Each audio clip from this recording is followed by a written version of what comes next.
15 দিনৰ আগতে বিখত বিছনাৰ পৰা উঠিবই পৰা নাছিল তেওঁ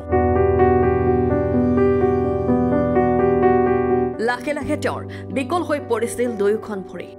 গুৱাহাটী ডিছপু হস্পিটেলত মই এমআই কৰিলোঁ এমআই কৰোঁতে গম পালোঁ যে মোৰ স্লিপ ডিছ হৈছে নাৰ্ভৰ প্ৰব্লেম ভৰি কাম নিকিয়া হৈছিলে মোৰ প্ৰথম বাওঁ ভৰিটো হৈছিলে তাৰপৰা সোঁ ভৰিটো হ'ল দুইটা ভৰিয়ে মোৰ বিকল লিখীয়া হৈ গৈছিলে গুৱাহাটী চিকিৎসালয়ত তেওঁক পৰামৰ্শ দিছিল অপাৰেশ্যন কৰাৰ ডক্টৰে অপাৰেশ্যন কৰিব বিচাৰিছিলে মানে ক'লে যে অপাৰেশ্যন কৰিব লাগিব আপোনাৰ তাৰপৰা গত্যন্ত নাই তাৰপিছত মই অপাৰেশ্যন কৰিবলৈ নিবিচাৰি মই ঘৰলৈ গুচি আহিলোঁ আহি ঘৰত এসপ্তাহমান ঘৰতে থাকিলোঁ মই কিন্তু খোজকাঢ়িব পৰা অৱস্থাত নাছিলোঁ বহুত মানে অসহ্য বিষত যন্ত্ৰণাত ঘৰতে চটফটাই আছিলোঁ ক'ত যাম কি কৰিম বুলি কিন্তু অপাৰেশ্যন নকৰাকৈ মাত্ৰ 15 দিনৰ ভিতৰতে খোজকাঢ়িব পৰা হ'ল ব্যক্তিগৰাকী মোৰ 15 দিন হৈছে বৰ্তমান মই এতিয়া খোজকাঢ়িব পৰা হৈছোঁ মই আজি দুদিনৰ আগত এই দোকান আগফালে মানে দোকানলৈ ওলাই গৈ পেলাই মই হোটেলত পকৰি খাই আহিছোঁগৈ খোজকাঢ়ি গৈ পেলাই খোজকাঢ়িব পৰা নাই মই মানে এনেকৈ টুপিনাত হাতত টেপা মাৰি মাৰি মানে যেন তেনেহে যাব পাৰোঁ মানে হাতে ধৰি মানে টিপি মোৰ তেনেকুৱা হৈ আছিলে কিন্তু এই 15 দিনত মই যিমানটো এপ হৈছে মানে ভাবিব নোৱাৰাকৈ তেওঁ সেই সময়তে জানিব পাৰিছিল শুশ্ৰূষা নিউৰো ৰিহেব নামৰ এখন থেৰাপি চেণ্টাৰৰ কথা আৰু এই শুশ্ৰূষা নিউৰো ৰিহেবে তেওঁক দিল এক নতুন জীৱন ইয়াৰ যিজন সঞ্চালক তেখেতৰ লগত যোগাযোগ কৰিলোঁ কৰি পেলাই সুধিলোঁ যে থকা খোৱা সুবিধা আছে নাই কাৰণ আমি দূৰণিবতীয়া অহা যোৱা কৰিবলৈ আমাৰ সুবিধা তাৰপৰা তেখেতে ক'লে সেইখিনি সুবিধা আছে তাৰপৰা তেখেতে আহিলোঁ তেখেতৰ কথা মতে আহি পেলাই ইয়াত থাকিলোঁহি 15 দিন হৈছে কিন্তু ইয়াত মই এটা কথা শলাগ ল'ব লাগিব ইয়াৰ ষ্টাফটো আৰু যিখিনি ইয়াৰ ফেচিলিটি মানে নামটো যিটো শুশ্ৰূষা মানে সেইটো কিন্তু স্বীকাৰ কৰিব লাগিব গোটেই ষ্টাফৰ মানুহখিনিৰ লগত বা আমাৰ যিখিনি ভিতৰুৱা কৰ্মকৰ্তা আছে তেখেতসকলো যথেষ্ট আমাৰ ৰোগীৰ প্ৰতি গুৰুত্ব দিয়ে খোৱা বোৱাৰ পৰা ধৰি পেলাই কাপোৰ কানি ধোৱাৰ পৰা ধৰি মানে এইটো জেটাও ব্ৰেইন ষ্ট্ৰ'কত শয্যাগত হৈ থকা গাঁঠিৰ বিষত উঠিব নোৱাৰা ৰোগীও বহু কম দিনৰ ভিতৰতে সুস্থ হৈ উঠিছে এই শুশ্ৰূষা নিউৰো ৰিহেবত যিজন মানুহে 15 দিন আগলৈকে একেবাৰে শয্যাগত অৱস্থাত আছিলে একেবাৰে বিচনাৰ পৰা উঠিব নোৱাৰা লেট্ৰিন পাচাব পায়খানা সব মানে বিচনাতেই যিজনে কৰিব লগা হৈছিল কিন্তু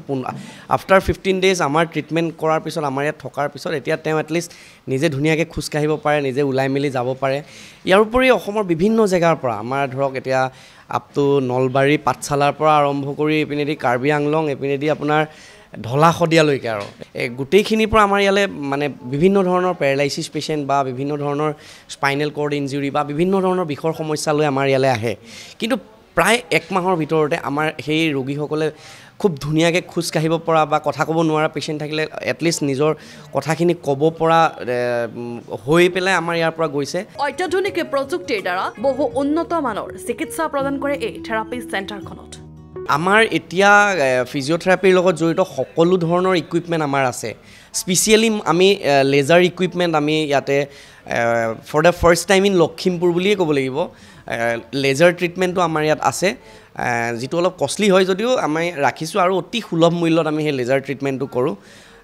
তাৰোপৰি আমাৰ ফিজিঅ'থেৰাপিৰ লগত ৰিলেটেড বিভিন্ন ধৰণৰ আমাৰ ইকুইপমেণ্ট সকলো ধৰণৰ আছেই তাৰোপৰি আমাৰ স্পীচ থেৰাপি অকুপেশ্যনেল থেৰাপি আমাৰ গোটেইখিনি আমাৰ সুবিধা আছে আৰু আমি খুব কম দিনত আমি প্লেন কৰি আছোঁ আমি নেচাৰোপেথিৰ আমি ষ্টাৰ্ট কৰিম আমি প্লেন কৰি আছোঁ এই শুশ্ৰূষা নিউৰো ৰিহেবত ৰোগীক শুশ্ৰূষা কৰাৰ লগতে লোৱা হয় থকা খোৱা সকলো দায়িত্ব আমাৰ ইয়াত আমি পেচেণ্টৰ লগত এটেণ্ডেণ্ট এলাউ নকৰোঁ এটেণ্ডেণ্ট এইটো কাৰণে এলাউ নকৰোঁ যে ঘৰত থাকিলে তেখেতসকলে সেই যিখিনি শুশ্ৰূষা কৰিব লাগে সেইখিনি আমাৰ ইয়াত আমি নিজেই কৰোঁ পাচাব পায়খানা কৰাৰ পৰা চাফা কৰাৰ পৰা আৰম্ভ কৰি তেখেতৰ কাপোৰ কানি ধুই দিয়ালৈকে তেখেতক খুৱাই দিয়ালৈকে সেই গোটেইখিনি আমি কৰোঁ আপুনিও যদি শুশ্ৰূষা নিউৰো ৰিহেবৰ জৰিয়তে এনেধৰণৰ গাঁঠিৰ বিষ ষ্ট্ৰ'ক আদিৰ সমস্যা দূৰ কৰিব বিচাৰে তেন্তে লখিমপুৰৰ নকাৰী থকা এই শুশ্ৰূষা নিউৰো ৰিহেবৰ সৈতে যোগাযোগ কৰক 8638249025 নম্বৰত আপোনালোকে আহক আমি কিমান বিশ্বাসযোগ্য এবাৰ আপোনালোকে চাওক আমাৰ লখিমপুৰ চহৰৰ নকাৰীৰ ৱাৰ্ড নম্বৰ 3 ৰেলৱে ষ্টেচনৰ পৰাও আমাৰ আধা কিলোমিটাৰ এপিনেদি ASTC আমাৰ বাছ ষ্টেণ্ডৰ পৰাও আধা কিলোমিটাৰ ৰোহিণী বিবাহ ভৱনৰ কাষতে আমাৰ লখিমপুৰত আমাৰ এই অনুষ্ঠানটো আছে শুশ্ৰূষা নিউৰো ৰিহেব গতিকে আপোনালোকে আহক আহি আমাক এবাৰ চাওক যদি আপোনালোকে আমাক সেই বিশ্বাসটো পায় তেতিয়াহ'লে আপোনালোকে আপোনালোকৰ ৰোগীজনক আমাৰ ওচৰলৈ লৈ আহক ব্যুৰ' ৰিপৰ্ট লখিমপুৰ টুডে